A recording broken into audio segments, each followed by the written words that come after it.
Salam Kerahiman. Hari ini 24 Maret. Kita akan baca dari 1298 dan 1307.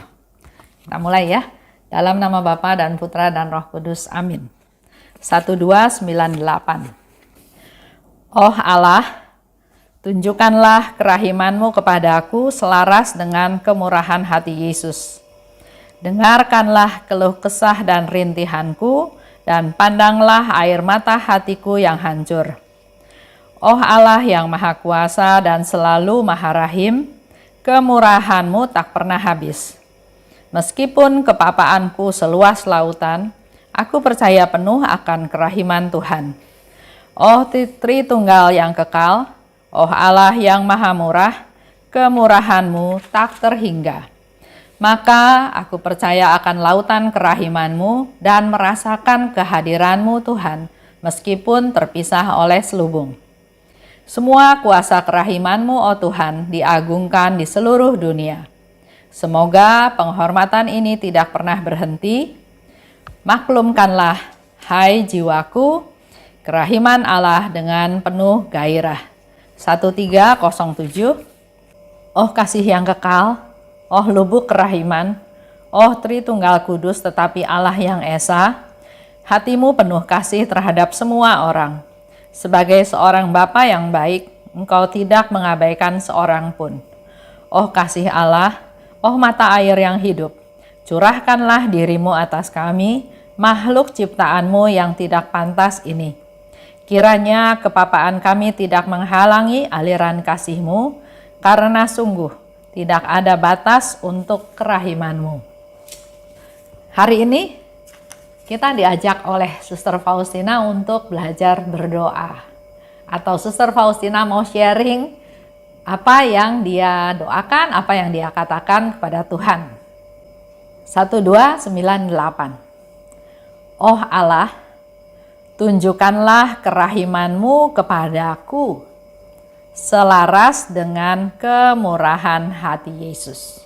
Suster Faustina minta Tuhan Bapa di surga untuk menunjukkan kerahimannya Tuhan, ya, selaras dengan kemurahan hati Yesus.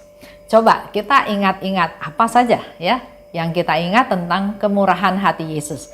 Peristiwa apa atau cerita apa yang kita ingat? Misalnya,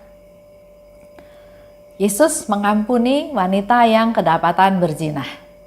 Waktu para tua-tua membawa perempuan itu kepada Yesus untuk dihukum, Yesus tidak melakukan apa-apa. Yesus cuma katakan, kalau ada di antara kalian yang merasa tidak berdosa, silahkan lempari perempuan berdosa ini, mulai dari yang paling tua. Dan akhirnya orang-orang itu bubar dan Yesus bilang, saya juga nggak hukum kamu. Bertobatlah, jangan berbuat dosa lagi, ya. Itu bicara tentang kemurahan hati Yesus. Atau dia melihat begitu banyak orang, dia katakan pada salah satu muridnya, kita harus memberi mereka makan. Nggak bisa, udah malam di mana. Tapi Yesus tetap minta muridnya untuk memberi mereka makan. Menghibur juga Maria dan Marta waktu Lazarus meninggal. Kalau kamu ada di sini pasti saudaraku nggak meninggal. Tapi Yesus dengan kemurahan hatinya, Lazarus hidup kembali. Yesus menyembuhkan. Banyak ceritanya ya, menyembuhkan yang buta, menyembuhkan yang kerasukan, bahkan juga menyembuhkan mertuanya Petrus yang sakit demam. Yesus juga mengajarkan kepada Petrus, kepada kita semua, mengampuni itu 70 kali 7 kali. Itu tanda kemurahannya Tuhan. Masih banyak lagi ya cerita-cerita yang lain. Nah, di sini Suster Faustina minta kepada Bapa, tunjukkanlah kerahiman-Mu selaras dengan kemurahan hati Yesus. Dengarkanlah keluh kesah dan rintihanku, juga air mata hatiku yang hancur. Dia berkeluh kesah, menyampaikan bukan dalam arti negatif ya, tapi ya sampaikanlah apa yang menjadi kerinduan, apa yang menjadi seperti contoh Suster Faustina katakan, kalau bisa hatiku biarinlah dipotong sekecil-kecil mungkin. Tapi potongan-potongan kecil dari hatinya yang dipotong-potong itu adalah menjadi satu hati yang utuh untuk menjadi silih mereka-mereka jiwa-jiwa yang tidak berterima kasih pada Tuhan. Keluh kesah yang lain, misalnya dia berbuat baik tapi disalahpahami oleh orang lain. Dia ingin memberikan seluruh keberadaannya, hatinya kepada Tuhan, tapi dia merasa dia apa-apa, dia lemah, dia sakit, dia nggak bisa melakukan hal-hal yang harus dilakukan pada waktu sehat misalnya ya. Jadi ini keluh kesah yang disampaikan, silahkan. Sehingga Suster Faustina katakan, dengarkanlah keluh kesah dan rintihanku. Belum lagi godaan-godaan dari setan yang nggak suka sama Suster Faustina karena Suster Faustina mewartakan tentang kerahiman Tuhan. Pernah kan ada satu setan katakan, kamu boleh minta 10.000 jiwa, saya kasih. Bisa diselamatkan olehmu. Tapi jangan mewartakan kerahiman Tuhan. Jadi artinya kerahiman Tuhan itu nilainya besar sekali. Nah, inilah yang diungkapkan. Begitu pula dengan kita-kita semua. Kita bisa mengungkapkan rintihan kita. Sakit yang berkepanjangan. Kehidupan keluarga yang kita mau berusaha damai, rukun, tapi ada aja masalah, ada aja problem. Ya, apalagi semua sampaikan. Bahkan di sini dikatakan air mata hatiku yang hancur. Suster Faustina mau Tuhan mendengarkan itu semuanya. Jadi mari kita juga belajar dari Suster Faustina mengungkapkan masalah kita. Masalah ya, tadi saya katakan sakit penyakit, mungkin ada kekhawatiran dengan masa depan, ada ketakutan, merasa terancam ya. Ada satu suami istri ya, suaminya itu suka mukul. Jadi setiap hari bahkan setiap malam istri ini merasa ketakutan. Ketakutan kalau suaminya pulang marah-marah, pasti dialah yang jadi sasaran dipukul oleh suaminya. Jadi setiap malam itu yang dia rasakan adalah perasaan takut, ngeri. Nah, mari serahkan semuanya kepada Tuhan. Juga termasuk kesedihan. Dalam masa pandemi ini, ada banyak anggota keluarga yang kita kasihi yang tiba-tiba hilang gitu aja. Nggak ada persiapan, nggak ada tanda-tanda ya. Tahu-tahu masuk rumah sakit, isolasi, udah nggak bisa ketemu lagi dan akhirnya meninggal. Bahkan meninggal pun udah nggak bisa lagi ada upacara yang lain-lain ya. Semuanya sudah dibungkus dengan plastik dan sudah selesai seperti itu saja. Ini ungkapkan semuanya kepada Tuhan. Karena kemurahan-Mu tidak pernah habis. Meskipun kepapaanku seluas lautan, tapi aku percaya penuh pada kerahiman-Mu. Ini juga mengajarkan kita semua, jangan takut datang pada Bapa. Ada banyak orang yang takut karena merasa berdosa, merasa tidak layak, merasa ya dosanya sangat merah atau sangat hitam sampai kayaknya Tuhan gak bakal ampuni lagi. Tapi di hari ini Suster Faustina kasih tahu, walaupun kepapaanku seluas lautan, tapi dia tetap punya iman, dia percaya bahwa kerahiman Tuhan itu lebih besar dari segala hal, termasuk dari dosa kita, termasuk dari kepapaan kita. Tuhan pasti kasih yang terbaik buat kita semua. Tuhan pasti kasih solusi, pasti kasih rahmat untuk kita mampu menang dalam pertempuran ini. Coba kita hening dulu. Kalau kita ikuti cara doanya Suster Faustina, saat ini saya juga ajak Bapak Ibu untuk hening sejenak, merenungkan apa yang tadi sudah kita bahas bersama-sama. Dalam keheningan itu, Suster Faustina katakan, aku merasakan kehadiran-Mu, oh Tuhan, meskipun terpisah oleh selubung. Mari memuji Tuhan, karena semua kuasa kerahiman-Mu diagungkan, di seluruh dunia. Itu yang menjadi harapannya Suster Faustina, supaya kerahiman Tuhan itu diagungkan di seluruh dunia. Semoga penghormatan ini tidak pernah berhenti. Biar semakin banyak orang yang menghormati kerahiman Tuhan. Maklumkanlah hai jiwaku, itu yang dikatakan oleh Suster Faustina ya kepada jiwanya. Maklumkanlah hai jiwaku kerahiman Allah dengan penuh gairah, dengan semangat. Bukan lese-lese, bukan malas-malas ya, tapi penuh gairah, dengan penuh semangat, dengan optimisme, dengan sukacita. Memaklumkan kerahiman Tuhan ke orang-orang di sekitar kita terutama ya. 1307, ini juga satu doa. Oh kasih yang kekal. Hatimu penuh kasih terhadap semua orang. Jadi dalam doa juga Suster Faustina mengajarkan kita jangan doa fokusnya saya. Saya, suami saya, anak saya, saudara saya ya, tapi fokusnya untuk semua orang. Dikatakan di sini, hatimu penuh kasih terhadap semua orang. Engkau tidak mengabaikan seorang pun. Pada waktu mengatakan itu, engkau tidak mengabaikan seorang pun, itu pun sudah termasuk saya di dalamnya. Karena semua orang. Tidak ada yang diabaikan oleh Tuhan. Artinya saya pun tanpa saya berdoa, saya pun yakin merasa percaya bahwa memang Tuhan juga tidak mengabaikan saya. Kiranya kepapaan kami. Nah, di sini Suster Faustina pakai kata kami. Jadi yang diharapkan, yang didoakan kepada kasih yang kekal itu bukan hanya saya, tapi kami. Kami artinya saya dan yang saya doakan. Kita semua termasuk kita semua termasuk orang-orang yang dikasihi oleh Suster Faustina karena kita menyebarluaskan kerahiman Tuhan. Jadi inilah juga doa yang Suster Faustina panjatkan kepada Bapa kami. Supaya kepapaan kami tidak menghalangi aliran kasih-Mu yang sungguh tidak ada batasnya. Jadi Suster Faustina mohon dan menjadi masukan kita juga bahwa kepapaan kita itu jangan sampai menjadi penghalang untuk mengalirnya rahmat-rahmat kerahiman. Jadi kita di sini perlu iman, perlu percaya, yakin bahwa kuasa Tuhan lebih besar, kerahiman Tuhan lebih besar daripada dosa-dosa kita.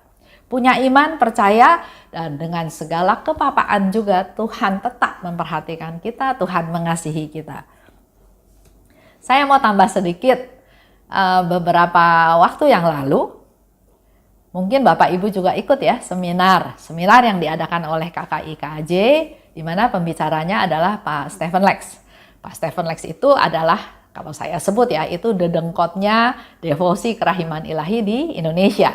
Pertama, dia orang Polandia, jadi sangat tahu step by step atau bahasanya atau apa yang terjadi, dan memang dia juga sebagai devosan kerahiman ilahi.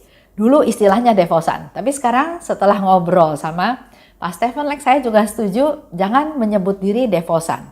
Kalau devosan itu menurut dia, saya devosan kerahiman, seolah-olah saya tahu tentang devosi kerahiman, saya tahu tentang kerahiman. Padahal itu nanti bisa mengarah kepada hal-hal yang negatif.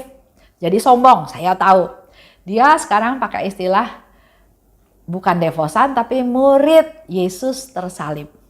Kita semua adalah murid Yesus yang tersalib karena memang Yesus disalib untuk menyelamatkan kita semua.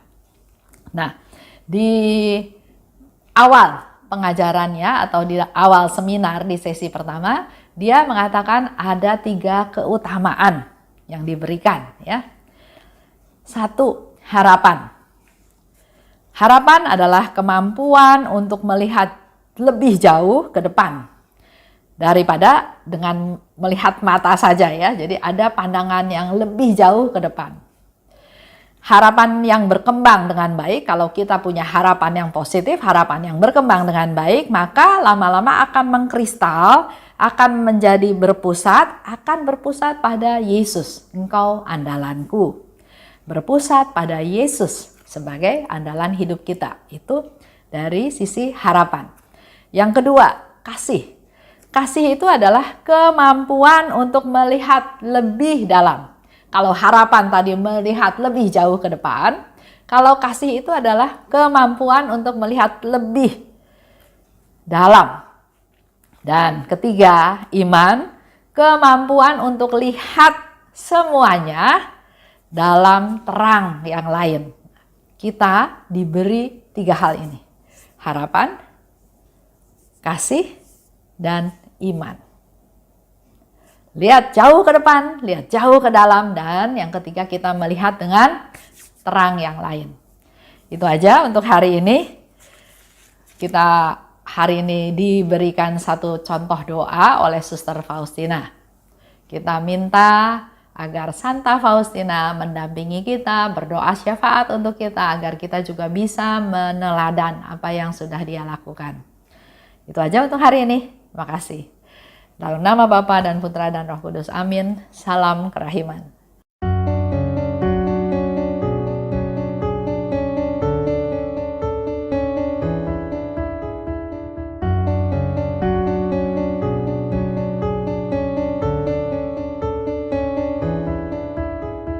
Mengapa engkau membiarkan banyak dosa dan kejahatan?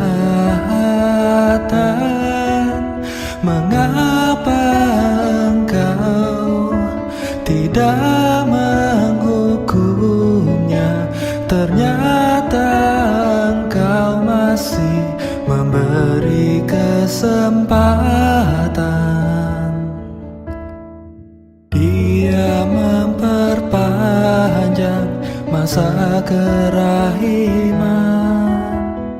Celakalah mereka yang tak menyadari. Tulis dan wartakan kerahimannya. Mohon rahmat bagi mereka yang berdosa. Ya Yesus,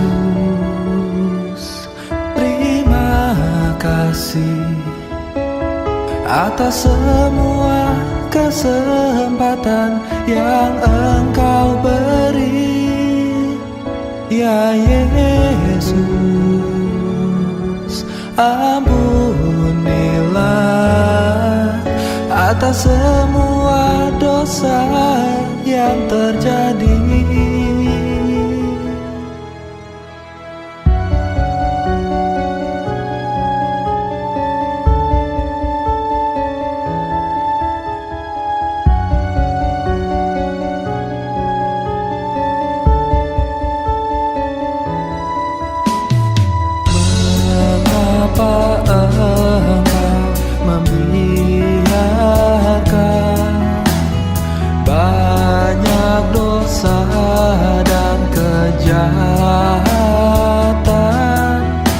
Mengapa engkau tidak menghukumnya? Ternyata engkau masih memberi kesempatan. Dia memperpanjang masa kerahiman. Celakalah mereka yang tak menyadari. Tulis dan wartakan kerahimannya. Mohon rahmat bagi mereka yang berdosa. Ya Yesus, terima kasih atas semua kesempatan yang Engkau beri. Ya Yesus, ampunilah atas semua dosa yang terjadi. Ya Yesus, terima kasih atas semua kesempatan yang Engkau beri. Ya Yesus, ampunilah atas semua dosa yang terjadi.